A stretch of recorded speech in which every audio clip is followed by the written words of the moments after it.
रामगिरी महाराज और उनका समर्थन करने वालों के खिलाफ सख्त कार्यवाही करके गिरफ्तार करने की मांग, मुफ्ती सलमान अजहरी साहब को रिहा करने की मांग। उप विभागीय अधिकारी के माध्यम से देश के गृह मंत्री को कुल जमाती तंजीम ने दिया निवेदन। रामगिरी महाराज ने मुस्लिम धर्म गुरु मोहम्मद पैगंबर पर आपत्तिजनक टिप्पणी की, जिससे मुस्लिम समाज को ठेस पहुंची, जिसके निषेध में कुल जमाती तंजीम खामगांव की अपील पर मुस्लिम समुदाय ने 23 अगस्त शुक्रवार को अपना कारोबार बंद रखकर उप विभागीय अधिकारी के माध्यम से देश के गृह मंत्री को एक निवेदन देकर बताया है कि रामगिरी महाराज पर 25 से ज्यादा FIR दर्ज हो चुकी है। उसके बाद भी उन्हें गिरफ्तार नहीं किया गया। रामगिरी महाराज को तत्काल गिरफ्तार करें और उनका समर्थन करने वालों के खिलाफ सख्त कार्रवाई करने की मांग की गई तथा मुफ्ती सलमान अजहरी साहब को तुरंत रिहा करने की भी मांग किए गए निवेदन में की गई।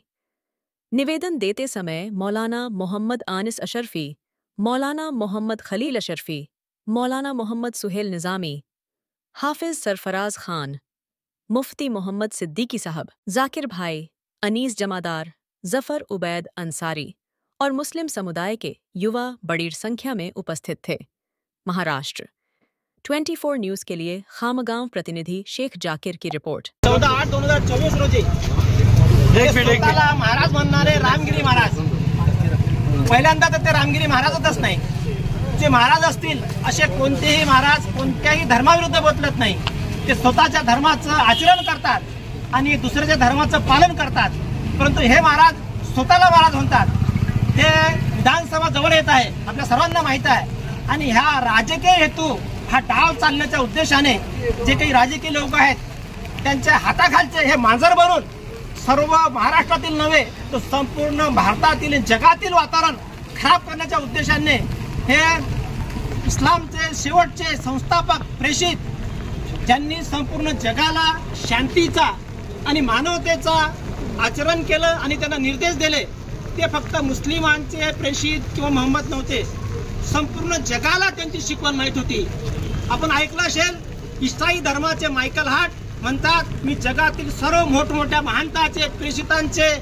मोठ्या धर्मगुरूंचे अभ्यास केला आणि मला असं वाटते जगातील 100 लोकांच्या लिस्टमध्ये